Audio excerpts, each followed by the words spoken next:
misalin chatting din da take yi a WhatsApp ko kuma lambobin da ta kira ko kuma ainihin kiran ma da ta yi idan kana son ka saurari kiran da ta yi ko kuma messages din da take turawa ko aka turo mata.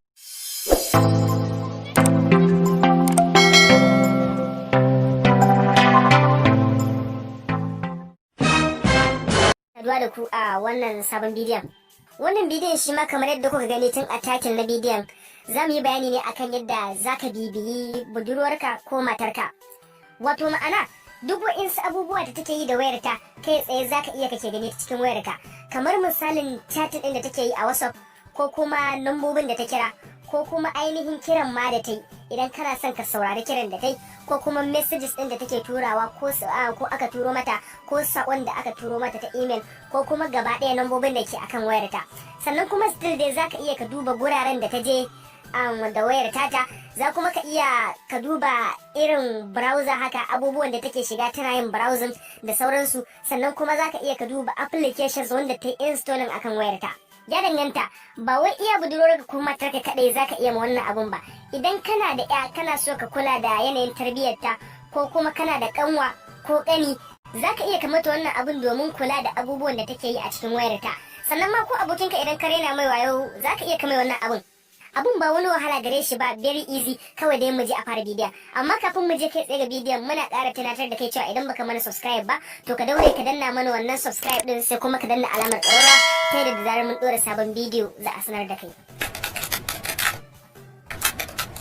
Tun da farko idan kana son ka ke ɗaukar bayanan wayar wani kai tsaye kake ganin su a cikin wayarka, to akwai buƙatuwar ka ajiye wannan application ɗin da kuke gani, suna application ɗin Zeal Spy. Application ɗin Zeal Spy babu shi a cikin Play Store. Domin Play Store zaka samu applications ne kadai waɗanda suka cike wa'insu ka'idoji. Sannan kuma Play Store ba sa aje application ɗin da suka san cewa zai cutar da kai ko kuma zaka cutar da wani da shi. Sannan kuma ba sa aje application wanda ya shafi leƙen asiri ake ɗauko wa'insu bayanai na wayar wani zuwa wata wayar. Ba a samun irin wa'annan apps ɗin a cikin Play Store. To amma za mu aje muku link ɗin application ɗin a description ga wanda yake da buƙatar application ɗin sai ya downloading ɗin shi ya aje shi akan wayar da yake son yake ɗaukar bayanan. Idan ka aje application din a cikin wayar da kake son kake daukar bayanan nata, to akwai buƙatuwar ka anshi wayar ko da kamar na minti ɗaya ne domin sai ta application din, sannan kuma ka batar da application din ta yadda mai wayar ba zai taba gane cewa ma akwai wani application da ake daukar bayanan shi ba. Da farko zaka fara da shiga cikin application din kamar yadda kuke gani yanzu. Sai ka duba daga nan wajen za ka ga wani box na inda aka rubuta yes I agree, sai ka danna shi. Idan ka danna shi sai ka danna wannan line a nan ƙasa, zai nuno maka nan wajen alamar email da password da kuma confirm password. To a nan wajen ne zaka sa email ɗinka, sannan kuma sai ka zaɓi password, ba ainihin password ɗin email ɗin ba, za ka zaɓi password waɗanda ka ga sun maka ko waɗanda kuma ka san da cewa mai wayar bai san su ba, sai ka maimaita su a ƙasa. Idan kuma ka taɓa yin register da application ɗin ma kuma a cikin wayar, to kawai kana shigowa zai nuno maka email ɗinka. Idan kana son ka sa shi sai ka danna shi, in kuma baka son ka sa shi sai ka sake sabon email. Yanzu misali idan ne haka za ku ga gashi nan ya sa min email ɗina sannan kuma ya samu password ɗin. To kawai kai ma da zarar ka cike kamar haka sai ka danna alamar register. Shikenan kawai za ga application din ya wuce, zai kawo ka fuskar application din kamar yadda kuke gani yanzu. Za ku ga fuskar application din da wa'insu switch a gefen shi ga sunan da rubututtuka. To abin da zaka yi shine sai ka fara daga farko, ga rubutu na farko inda aka sa administrator enable, sai ka danna shi. Idan ka danna shi sai ka danna alaman OK din nan, sai ka janyo nan ƙasa ka danna inda aka sa active admin din nan a nan ƙasa. Daga nan kuma sai ka tsallake waɗannan guda biyan ka zo setin waɗannan da ke a cikin blue ɗin rubutu. Layi na farko za ga an sa WhatsApp chat logs, sai ka buɗe abin da ke a gefen shi. Idan ka buɗe shi to hakan zai sa application ɗin duk wani chatting da ake yi a WhatsApp da duk waɗansu bayanai na WhatsApp zai ke tattara maka su ya tura maka su. Sannan kuma ga layi na biyu na inda aka rubuta call logs, wanda nan kuma idan kana son yake nuno maka duk wa'insu lambobi da mai wayar yake kira ko kuma mai wayar take kira, sai ka danna alamar switch din da ke a gefen shi kamar yadda kuke gani yanzu. Sai kuma nan ƙasa inda aka sa call recording, idan kuma idan kana son kake saurara duk wani kira da yayi, to sai ka danna alamar switch din da ke a gefe. Daga nan da zarar an kira mai wayan, application din kai tsaye zai fara recording din kiran da ake yi kai tsaye ba tare da mai wayar ya sani ba, kuma yana gama wayar shi kenan zai yanke tura maka. Sannan kuma akwai inda aka sa contacts, wanda zai ke ɗauko duk jerin wasu lambobin waya da ke akan wayar ya turo maka. Sannan kuma da zarar an samu sabuwar lamba da ake saving ɗinta, shi ma kuma zai ƙara ɗauka ya turo maka, shi ma sai ka buɗe shi.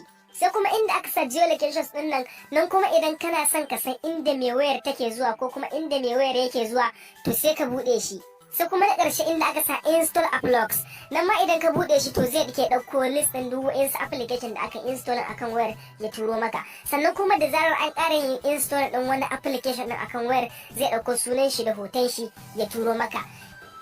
Sai ka dawo daga nan sama sai ka zaɓi nan inda aka sa set time interval ga alamar set nan wajen a wajen.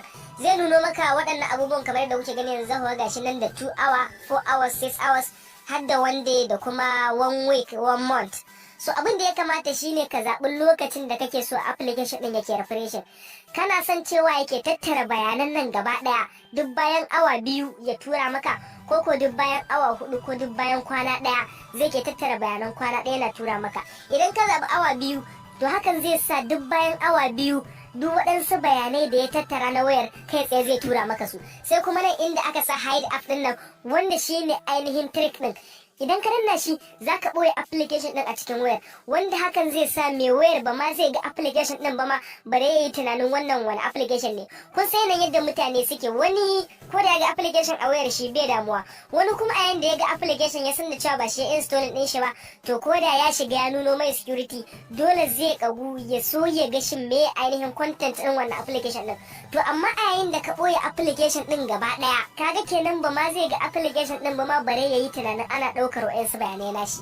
Idan ka danna zai nuno maka wannan abin sai ka danna alaman OK din nan, zai nuno maka wannan rubutun sai ka danna yes.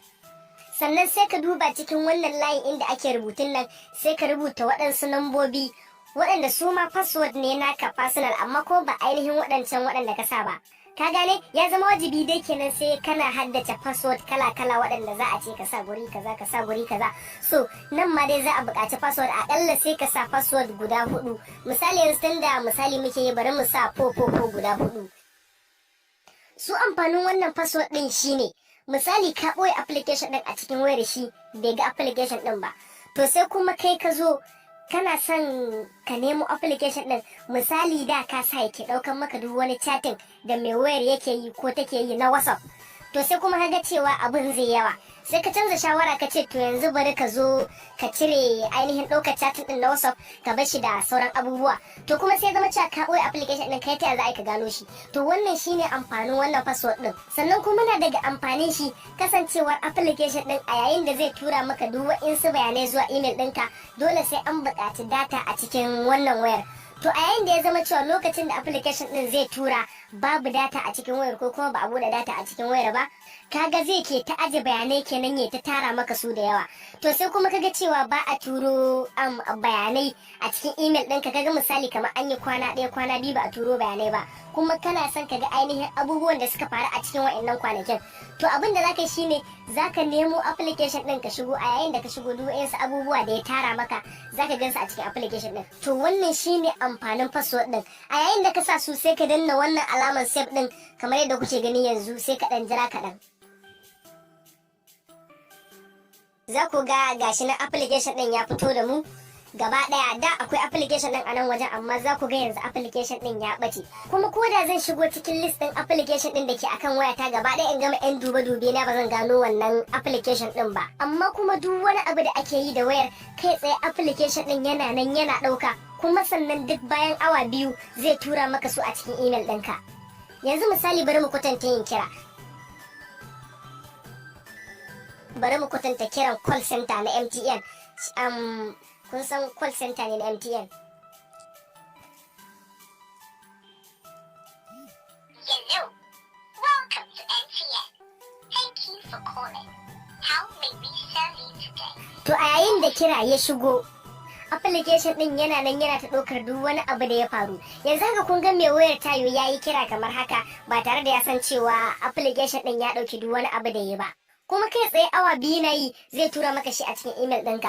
To amma sai dai wani abu, a yayin da bai tura maka a cikin email ɗinka ba ko kuma an samu matsalar data, babu data a wayar, kaga cewa kwana 1 kwana 2 ba a tura maka ba, kuma kana son kaga ainihin abin da ya faru a cikin wa'annan kwanakin, to ta za a yi ka nemo application ɗin. Abin da za ka yi kawai shine kana ansa sai ka shiga diala, wato ma'ana wajen da ake yin kira. Sai ka danna wannan alaman diala ɗin. To abin da zaka shine sai ka sa waɗannan password ɗin guda 4 nan wanda ɗazu muka sa fofofo guda 4. kawai da ka rubuta lambobin kamar haka sai ka danna alamar kira, kai tsaye zai wuce zai kawo ka cikin application din kamar yadda kuke gani yanzu. Daga nan zai nuno ka yi login da email ɗinka da password ɗinka, kana sawa kawai sai ka yi login. Kana shigowa sai ka duba daga nan sama ga wani alama nan wajen sai ka danna shi. To a nan ne za ka ga duk wa'insu bayanai da application ɗin ya aje maka. Yanzu misali ya ɗauki gaba ɗaya duk wa'insu bayanai na location da message da application da lambobin waya, sannan kuma hatta kiran da ne recording ɗin nan na wannan wanda na kira 180 shi ma sai da ya ɗauki wannan recording ɗin. Za kuwa ga recording ɗin nan lafiya lau, idan ka sa shi za ka saurari recording ɗin. Hello, welcome to NTN.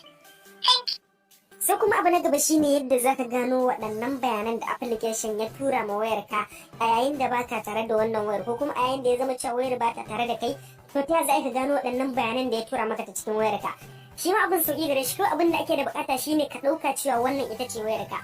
To kawai kana ɗaukar wayarka sai ka shiga cikin application ɗinka, sai ka nemi application ɗin Gmail kamar yadda kuke gani yanzu gashi nan. Sai ka shiga cikin application ɗin, da ka shiga za ka ga saƙon da wannan application ɗin yake turo maka na zip gaba ɗaya za ka gan su a nan wajen. Kasancewar yanzu ba a ɗauki awa 2 ba to bai turo saƙon ba, amma da ka shigo nan wajen za ka ga saƙon. Abin da ake da bukata shine ka duba daga nan sama wajen wannan email ɗin, ka tabbatar da cewa email ɗin da ka ɗora akan waccan wayar shine ke a nan wajen. Idan shine to kawai kai tsaye kana shigowa duk wani saƙo da wannan application ɗin yake turo maka na bayanan waccan wayar kai tsaye za ka ke ganin su a nan wajen. Ok, mun gode da kasancewa da kuka yi da Arewa Daily Tricks.